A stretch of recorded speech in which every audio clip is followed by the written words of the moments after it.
তো বন্ধুরা, চলেন আজকে আমি আপনাদেরকে একটা বাস্তবমুখী কথা শেয়ার করি। বাবা মারা যাওয়ার পর ছেলে মাকে বৃদ্ধাশ্রমে রেখে আসে। কোনো সময় মাসে একবার, কোনো সময় সপ্তাহে একবার মায়ের সাথে দেখা করতে যায়।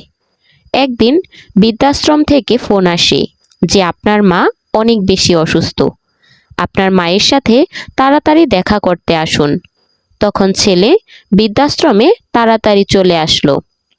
তখন তার মায়ের হাত ধরে মায়ের পাশে বসলো আর মাকে বলল, মা তোমার কি কিছু প্রয়োজন? বলো আমায়, আমি কিনে এনে দিচ্ছি।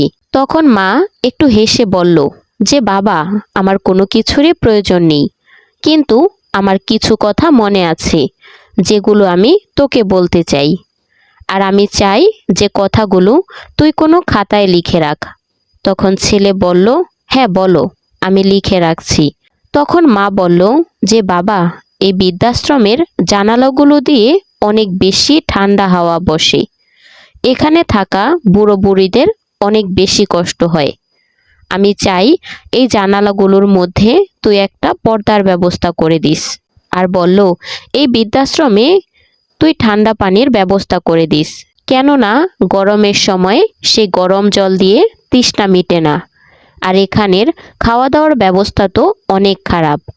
আমিও অনেক সময় 2-3 দিন না খেয়ে থেকেছি। তো এখানের খাওয়া দাওয়ার ব্যবস্থাও একটু ঠিক করে দিস। এইসব কথা মায়ের মুখে শুনে ছেলেটা একটু আশ্চর্য হলো। বলে, মা, আমি তো তোমার সাথে মাসে একবার বা সপ্তাহে একবার দেখা করতে আসতাম, কিন্তু তুমি তো আগে কখনো এই কমপ্লেনগুলো করনি, এগুলো আমাকে বলনি। তখন মা একটু হেসে বলল যে দেখ বাবা, আমি তো এখানে থেকে থেকে আমার অভ্যাস হয়ে গেছে, কিন্তু যখন তোর পালা আসবে, যখন তোর ছেলে মেয়ে তোকে এখানে রেখে যাবে, তখন তো তুই এই কষ্টগুলো সহ্য করতে পারবি না, কেননা আমি তোকে অনেক আদরে বড় করেছি।